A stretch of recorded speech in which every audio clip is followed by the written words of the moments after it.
Welcome back, my gardening friends. I'm just getting some more food for the worms. That's just normal kitchen scraps. That's the coffee grounds,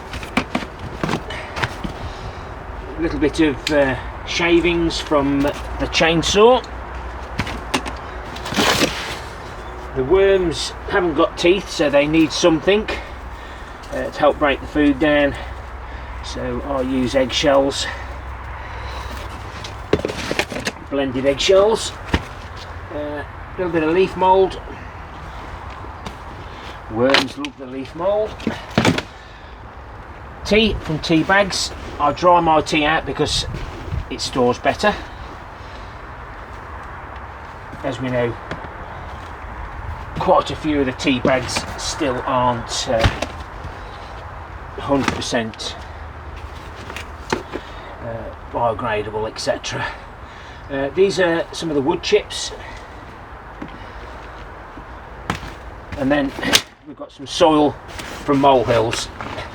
So occasionally I'll just go and get myself a couple of buckets of the molehill soil.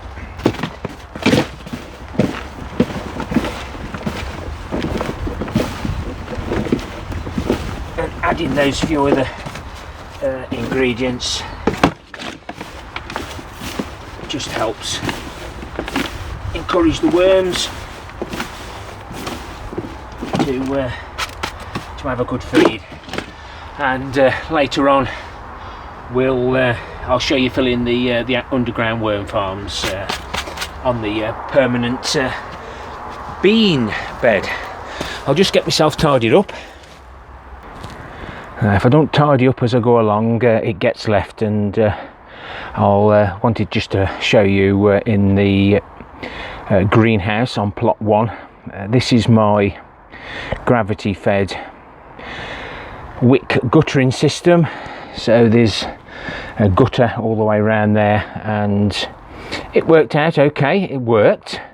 Maybe I didn't get the right plants in here, but you can see there the chilies have done quite well, and these cold days, frosty, horrible, the chilies, the plants are actually dying off now. The celery isn't any good, so I will need to get in here and get these sorted. I managed to get all those straps rolled up in December. This is my end of December plot tour, and how we got on with the jobs that I set myself. I can't remember them all, but the comfrey's all been tidied up. I haven't managed to get that piece of perspex in that corner to protect my cardboard. I haven't seen next door's plot holder to ask him permission to nip round and screw that on, but the leaves are dropping down nicely. We've removed all the leaves from there, and we've got 1, 2, 3, 4, 5, 6, 7 bags left out of the 19 that we did collect.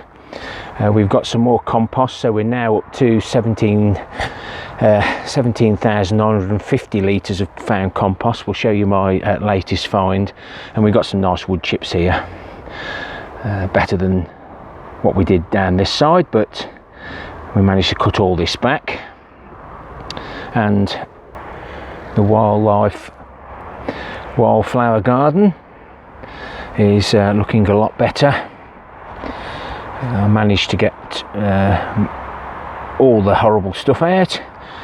I've had to move some soil from there and heap it up, so hopefully some of the wildflower seeds that did drop off, which are all under this, all the sunflowers, etc. We had a wonderful display here of sunflowers, which we won the one of the challenges, and the siphoning system is working well. With all this rain we've had, everything is now completely full, and I've ensured I've got myself a path there so I can get to my seat. That is south facing, so the sun's in that direction. This is one of my giant cabbages. I took the main part off and as soon as it gets to that stage it starts dying off, but that one looks okay. So we'll leave this in a little bit longer so we can harvest those. They're ideal for my lunchbox. And we keep topping the compost bin up. The rat hasn't managed to get in again, so there's some more of the log shavings, some cardboard. Try and mix and match it all up, but there's my defences against ratty, and you can see they've got good old teeth, but they struggle to eat through a galvanised nail. The comfrey that I got given to me, we did a swap for some Jerusalem artichokes. Thank you, Andy. Managed to get all that done, and as soon as that establishes itself in the spring, or just before the spring, I'll get all this sorted, and that'll be an ideal area for that to grow. And the path's all nicely done around here. Another bit of a skip find. Looks like somebody threw away a roll of the membrane, used what they wanted and put the rest in the skip. So it was nicely folded, and just about got that in my car. And there we have a little bit more of the compost. This is a better grown. It looks like it's been in one of those air pots. I haven't tried breaking them apart yet, but it looks like, well, mind you, it might not take too much breaking up with my size 10 feet. So we're getting to the paths now that haven't been done. You can see the strawberry runners that have escaped. All these have died back nicely, so we'll get those sorted in the new year. This path needs to be done, and we've got some really nice wood chips there, very fine. I don't mind whether they're fine, thick, fat, thin, what type, but it helps when you're walking around to be able to walk without getting muddy feet. The rebars that we found have been cut down, and I've welded two together there all the way along, and there's some more guttering that I've had given to me by one of my builder friends. So my intentions are some water pipe over there, up and over and down this side, some more bars, and I believe I'm going to have the entrance door where the gate is here. Just have to shut it when I need to go in. Well, it seems like 12 months since I said I was going to replace this gate. Oh dear. It'll get done, it'll get done. This is my fruit cage. These are the fruits that the birds love. Blueberries, gooseberries, red, black, white currants, and of course the summer fruiting raspberries. They're the first to come along, and they're the first that the birds want to eat. They've all been pruned back. We normally prune those back as soon as the fruits have finished. And I'm going to try and use the green straps on the currants so we don't get all this problem.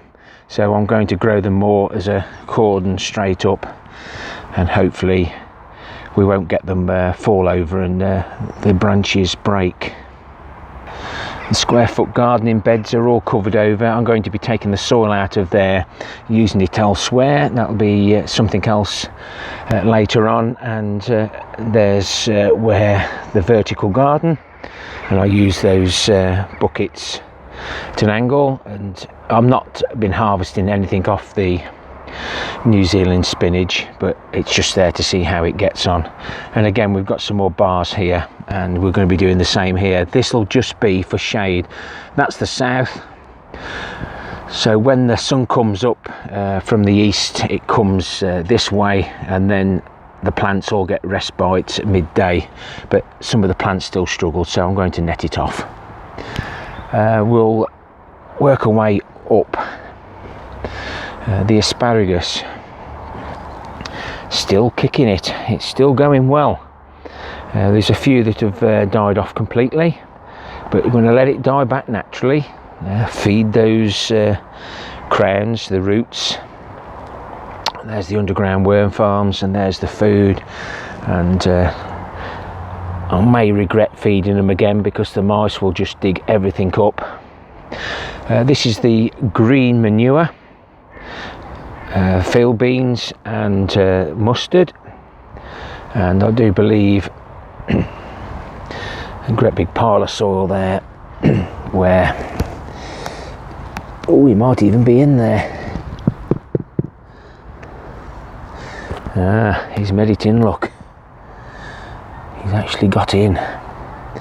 So I shall have to have a little look down there.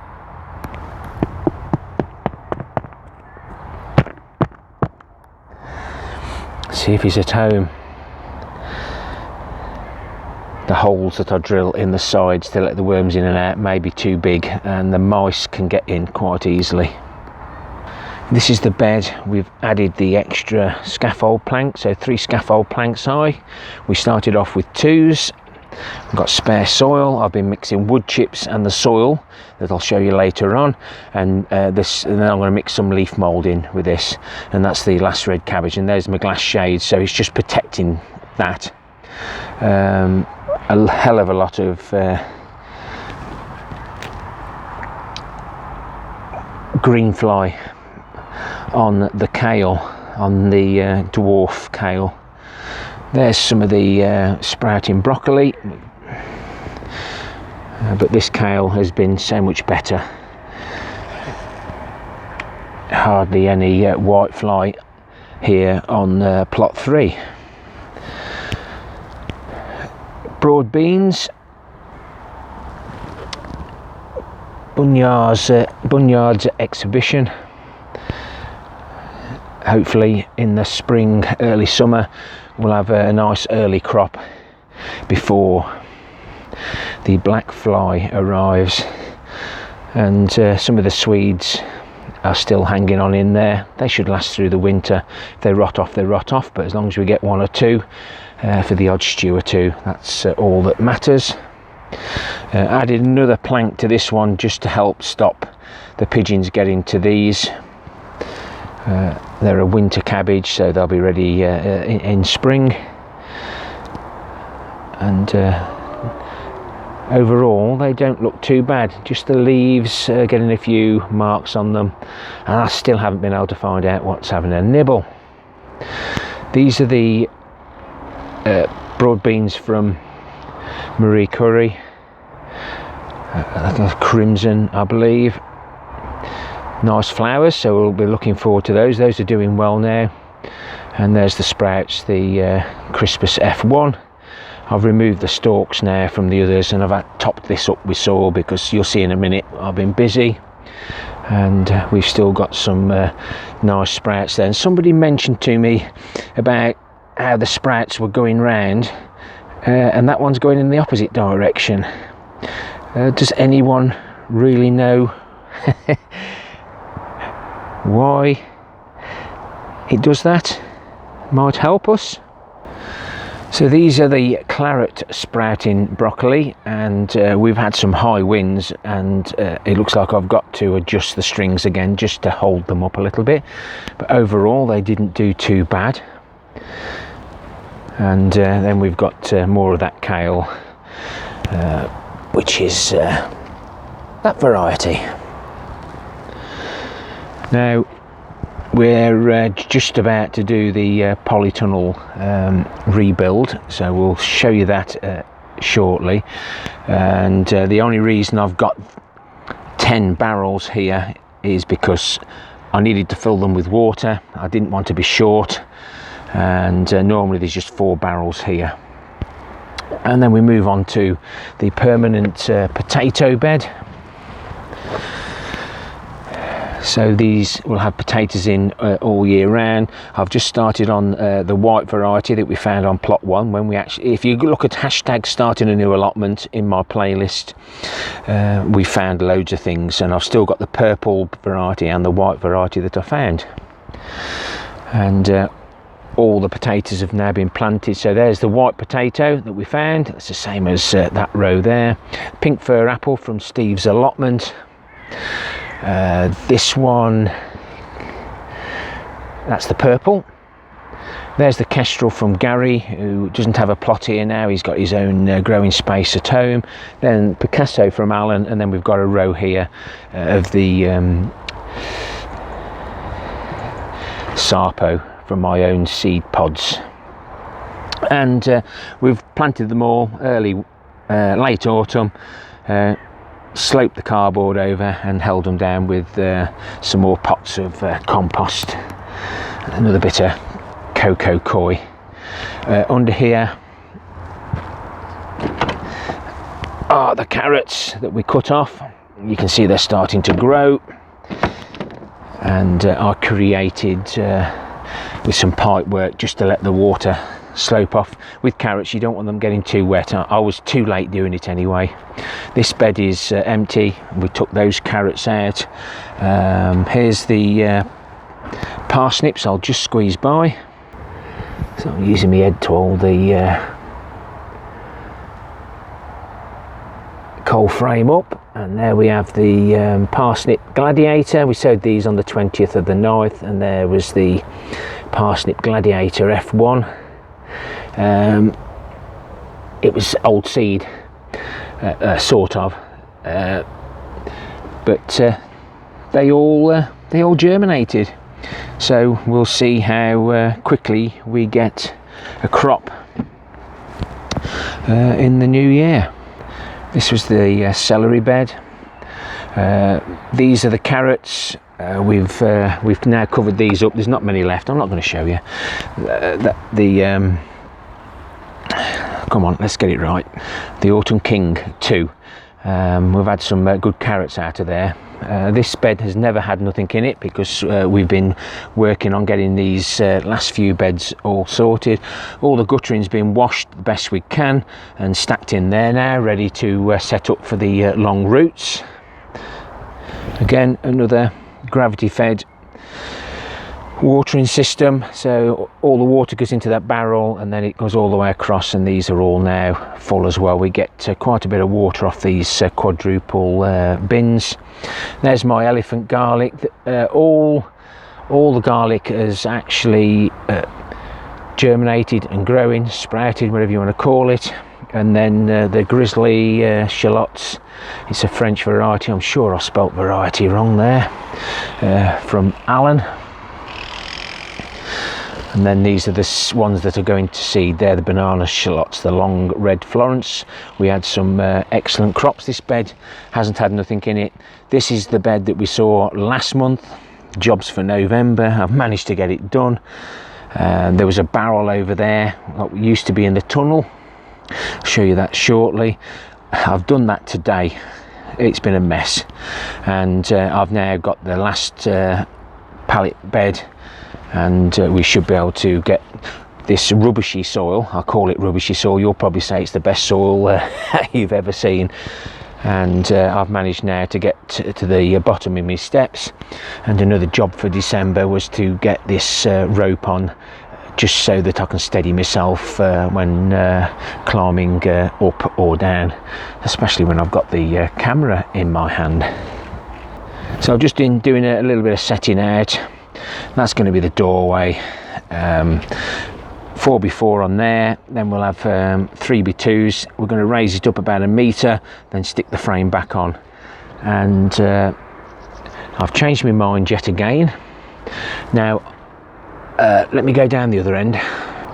These are the original bolts. They're quite proud, as you can see, and they used to rub on the green polythene. So I decided to change those for flat ones. So with a bit of tape on, when we cover it properly, that'll be fine. So I got the bolts exactly the same length. And then I thought, well, what happens if I want to hang anything? So what I've done, bought extra long bolts, and I'll be able to now 2 washers there, and I'll be able to put a piece of timber there, leave me a gap. And I'm even considering oh, crashed, sorry, Well, again, so I'm thinking about double lining the tunnel. The plastic sheet that I've got was kindly sent to me, gifted to me by Carl from Nitrogen Fix No Dig, and yeah, I've just been thinking, and I'll be doing a video on this anyway. The strawberries are doing quite well. I need just to tidy these up, get those off. This is what the gentleman used to hold the polytunnel down before. Whether I decide to use those or not, I'm not sure. They're not quite long enough, so what I might do is weld two together. We'll see. So these plastic barrels are down there, we're also down here, so we've managed to today empty that one with all the manure in the bottom and get it into that last pallet collar. Nice to see the odd wildflower in the wildlife pond. Any pebbles or bits and bobs I find, I pop into there. The walking onions, they're just looking a little bit sad, but no doubt they'll all throw out new growth. And the Oprea brood balls that I got off from Jason at Jason's Jungle, they're ideal. And I'm looking forward to trying these in different ways, using them as spring onions, using them as onions, and hopefully we won't get any issues with the allium leaf miner on them. This again is banana shallots sabroon, waiting for those to go to seed, and this bed is the red Russian garlic that I got off William Coleman's garden and allotment, and the bigger ones are now just popping through, and I've got others going to seed as well. That's the Peter Graysbrook giant onion, and then the quadruple bins. That's the cocoa koi that we collect. This is also a bit of start again now them noisy people have gone, and this is the cocoa koi that I collected that had got the perlite in. This is the bay where I put all my homemade compost that I make out the compost bin, mix it all with the other ingredients. When it's finished with, I put it in here, and then this can be added to the beds, etc. And this is where I keep all my leaf mould. And other than that one weed there's nothing showing, and you can see I've been helping myself to it. There must be over 1,000 litres of leaf mould that I've got to use before August 2021.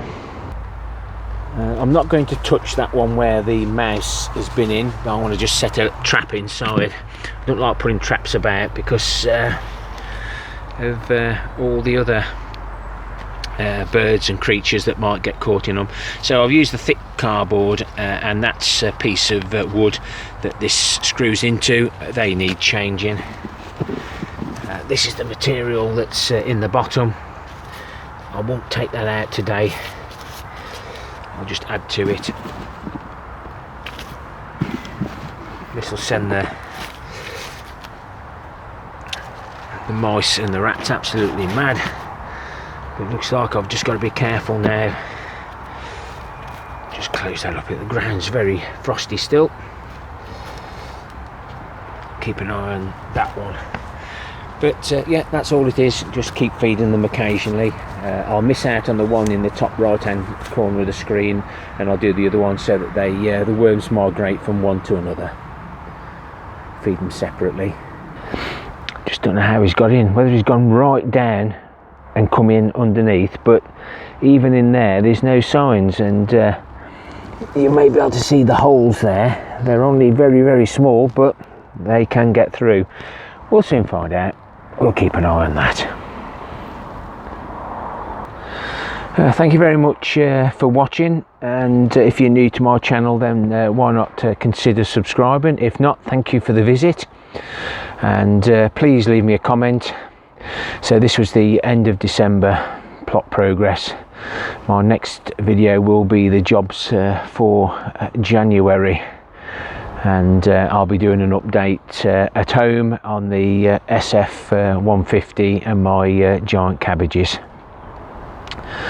Happy gardening to you all. Till next time, my friends. Ta-ra for now.